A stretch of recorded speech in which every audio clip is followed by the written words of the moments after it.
Obviously, tonight a tough loss against Randolph Macon, falling 49-47. Yeah, it's early in the season, and we know that we've got a lot of work to do. Certainly, give all the credit in the world to Randolph Macon. It's easy to admire a team that plays with as much heart as they did tonight, and hopefully our guys can learn from the example that Randolph Macon set this evening. The point guard spot is one of the biggest questions for you this season between Blake and Daniel. What did you see tonight? Pretty much what we saw from every area. We've got a lot of work to do. There were some good things and there were some bad things. Whether we won or whether we lost, we knew that we had a long way to go. So we hopefully can build on the good stuff. We can recognize and learn from the mistakes that we made, and hopefully in a week's time be a better basketball team. What were some of the biggest mistakes that you made that you guys need to remedy? 25 turnovers. I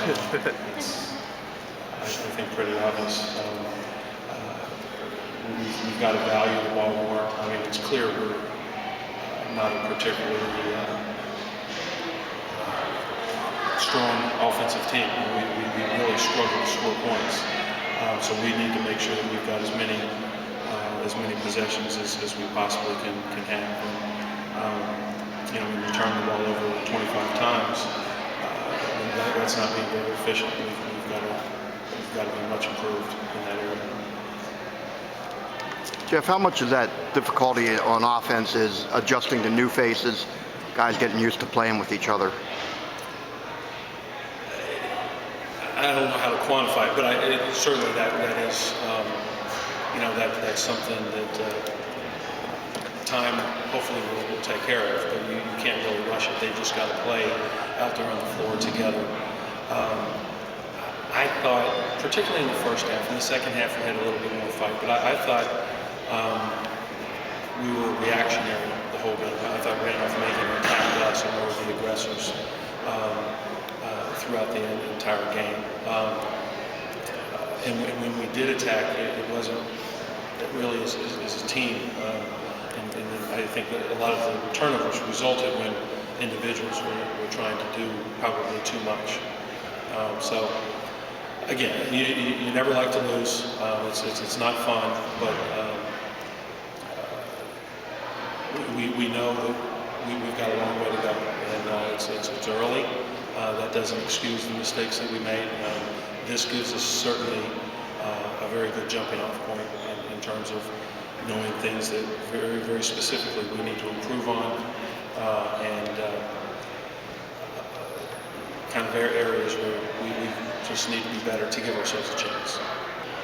Obviously very different this year without all the starters back that you lost, and last year you had your whole starting lineup back. How different is the approach for you as a coach? I would say very different. There's not that we just rolled the ball out last year and said, play, but there's so much more teaching that's involved. And when you're teaching and coaching a veteran team, you might be able to start at L and go from L to Z. With this group, everything we do, we're starting at A. So it takes more time. We, particularly me, I've got to be more patient, which is not my strong suit. But realizing that it's a matter of improving and day in, day out, getting better. And that's, you were the Patriot League Media Day, and every coach says that, but I think it's even more true for us because of the youth, because of the inexperience, because of guys not really having had much of a chance other than in the preseason to play together. It's baby steps for us. In that regard, I think the biggest thing that I'm disappointed with that was exposed tonight, and that's why we're very happy to play a program like Randolph Macon that has a rich tradition and is obviously very well coached by Nathan.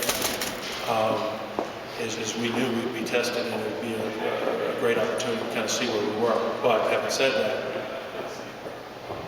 the disappointing thing is that I didn't think that we competed the way any good team has to, and I think that's where Randolph Macon outplayed us.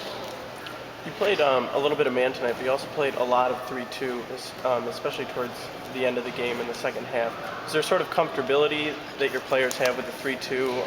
Did you feel that they were more active kind of with their hands and kind of getting in the lanes, or something between that and the man? Well, we started off the game mixing it up, and then towards the end of the first half, Nick Hendra had one foul, Lumpkins had one, and then eventually two. We went almost exclusively zone. Obviously had success with that. Certainly statistically, our problem wasn't defensively. It was more at the offensive end. But playing zone is something that we're not accustomed to. I don't necessarily love the fact that I think out of necessity that's something based on our personnel that we'll have to do more than we have really at any point in my coaching career. Maybe tonight was a larger dose than what we're going to see. That's something that we definitely will be doing more than we did last year. Keeping your three-point field goal attempts under 10, right at 9, is that something that you wanted to, is that something that you talked about, or is that just how the game played out tonight? It's definitely not something that we talked about. We want to make a concerted effort to try to throw the ball inside. I think that's where our strength should be. But I think some of the hesitancy to shoot the perimeter jumpers is a result of new guys. We missed some shots early, and guys kind of being a little bit afraid to pull the trigger. But I would hope that, particularly if a team fills up the lane and attacks Lumpkins in the post as much as Randolph Macon does, that we maybe have a little bit more balance and be able to have somebody to knock down a perimeter shot every now and then. Was Nathan coach when this game was signed, or did you not expect to face somebody as... Okay.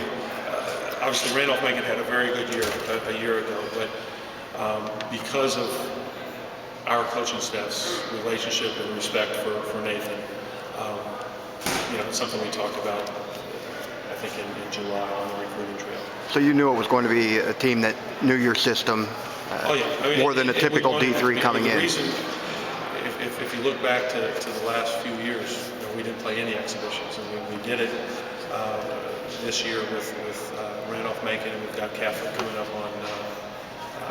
on Sunday, because we need to be tested. I mean, our guys need to be in these game situations, and we need to be able to evaluate how they respond to those game situations. So I don't know, maybe it's not the smartest thing to do, but I think for our long-term growth, it was good. And again, we know Nathan's background, we know him personally, so the fact that we knew that his team would be well prepared was a plus, and agreed to this.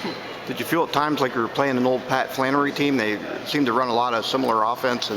Well, they did. The fact that we played so much zone kept them from running as much. We did get a chance to see some film from their scrimmage against Mary Washington last week, I guess. And it is. I mean, it's very much a lot of the Bucknell system. Obviously with good reason. I mean, Nathan was a big part of that, and it was obviously very successful. So we did prepare a lot for those kind of things. It just it ended up that we knew going in we wanted to play a fair amount of zone, but it ended up we played more than we had anticipated.